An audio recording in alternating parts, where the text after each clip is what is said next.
देखो proprietary ratio, देखो जैसे कि हम लोग जानते हैं कि जितनी भी रेशियो है वो दो फैक्टर्स के संबंध को बताता है ना, किसी दो जो फैक्टर है उनके रिलेशंस को बताता है कोई भी रेशियो।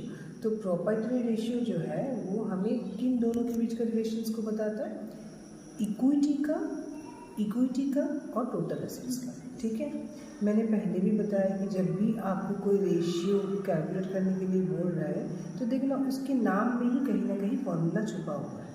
तो प्रोप्राइटरी रेशियो जो है, proprietary ratio, proprietors fund, proprietary ratio यानी कि प्रोप्राइटर्स फंड यानी कि इक्विटी की बात कर रहे हैं, इक्विटी यानी कि शेयर होल्डर्स।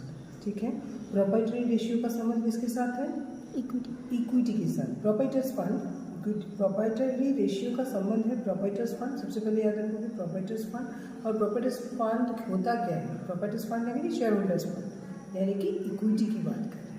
ठीक है, तो प्रोप्राइटरी रेशियो सबसे पहले तो इक्विटी आ जाएगा ऊपर में यानी कि शेयर होल्डर्स फंड आ जाएगा यानी कि प्रोप्राइटर्स फंड आ जाएगा, और नीचे आ जाएगा टोटल एसेट्स।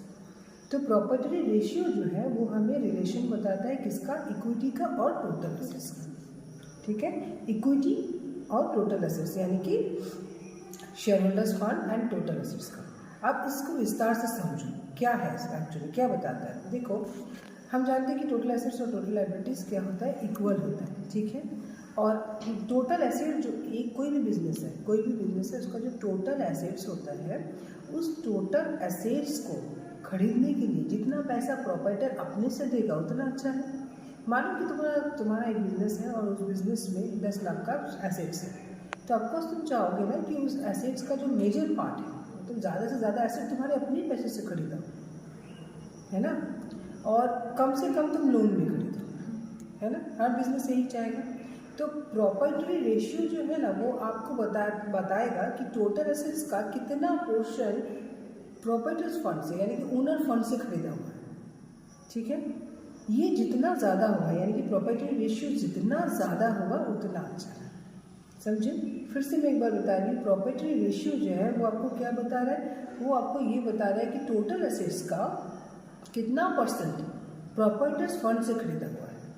समझ रहे हो, जितना प्रॉपर्टी का पैसा लगा हुआ है उतना अच्छा है। मतलब टोटल एसेट अगर 10 लाख का है और उसका 70% प्रॉपर्टीज फंड है यानी कि 70% आप क्या कर रहे हो, वो टोटल एसेट का 70% प्रॉपर्टीज के पैसे से खरीदा हुआ है, तो अच्छा है, वो सेफ है ना, किसी भी कर्जदार के लिए, किसी भी लेंडर के लिए बहुत सेफ है कि वो देखेगा कि अच्छा इनके बिजनेस का 10 लाख का एसेट है और 10 लाख में से 70% के अपने पैसे 30% लोन में है, तो वहाँ वो क्या कर सकते हैं, इन्वेस्ट कर सकते हैं सोच के, है ना, क्योंकि ज़्यादा से ज़्यादा पैसा इनका अपना लगा हुआ है। अगर यही पर फिर वो कम हो जाता है यानी कि प्रॉपर्टीज फंड कम होता है, अगर प्रॉपर्टी रेशियो कम होता है इसका मतलब वो क्या बता रहा है, ये बता रहा है कि कर्जा पे ज़्यादा एसेट्स खरीदा हुआ है और प्रॉपर्टीज का पैसा कम लगा हुआ है। तो ऐसे केस में लेंडर्स के लिए या इन्वेस्टर्स के लिए क्या होता है, रिस्की हो जाता है वहाँ इन्वेस्ट करना।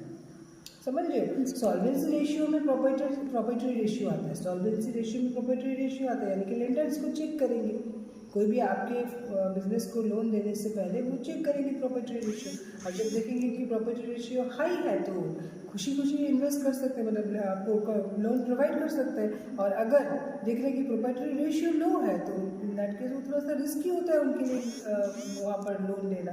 ठीक है, लोन प्रोवाइड करना। समझ रहे हो, मेरे ख्याल से प्रॉपर्टी रेशियो का कंसेप्ट समझ में आ गया। तो हम बोल सकते हैं कि as it is high it is good, property ratio जितना हाई होगा उतना अच्छा है, क्योंकि वो आप बता रहे हैं कि टोटल एसेट्स का ज़्यादा से ज़्यादा पोर्शन क्या कर रहा है, प्रॉपर्टीज फंड से खरीदा हुआ। ठीक है, समझ में आया ना। अब देखो प्रॉपर्टी रेशियो कैलकुलेट करने का पहले ही मैंने बता दिया कि प्रॉपर्टी रेशियो में संबंध बताता है, रिलेशन बताता है किसका, इक्विटी और टोटल एसेट्स का। ठीक है, इक्विटी यानी कि शेयर होल्डर्स फंड।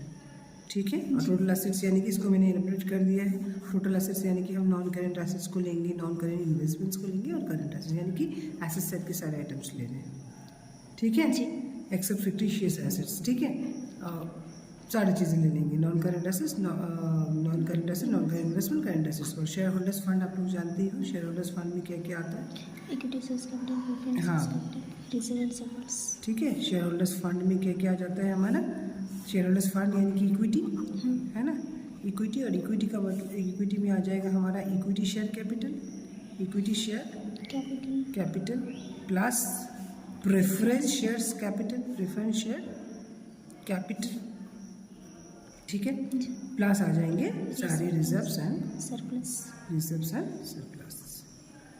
ठीक है। तो ये हो गया हमारा शेयर होल्डर्स फंड। तो बस हमें क्या करना है, share holders fund divided by total assets करेंगे, प्रॉपर्टी रेशियो आ जाएगा। और जैसे कि मैंने बताया कि प्रॉपर्टी रेशियो जितना हाई होगा उतना कंपनी के लिए अच्छा है, कंपनी के लिए अच्छा है क्योंकि उसको कोई भी लोन प्रोवाइड करने में इजीली लोन प्रोवाइड कर देंगे, ठीक है। क्योंकि प्रॉपर्टी रेशियो सॉल्वेंसी के अंडर में आता है और सॉल्वेंसी रेशियो क्या बताता है हमें कि लॉन्ग टर्म सॉल्वेंसी कैपेसिटी बताता है ना, हाँ। लॉन्ग टर्म जो लोन्स है, ऑब्लिगेशंस है, उसको पे करने का एक फर्म का कितना कैपेसिटी है वही बताता है। तो प्रॉपर्टी रेशियो सॉल्वेंसी में आता है। और तो कोई भी लेंडर क्या करेंगे, जब आपको आपकी कंपनी को लोन देने से पहले इसको चेक करेंगे, और जैसे ये हाई दिखेगा तो उनके लिए अच्छा है, ईजिली आपको लोन मिल सकता है, कंपनी को ईजिली लोन मिल सकता है, ठीक है। I hope you understood.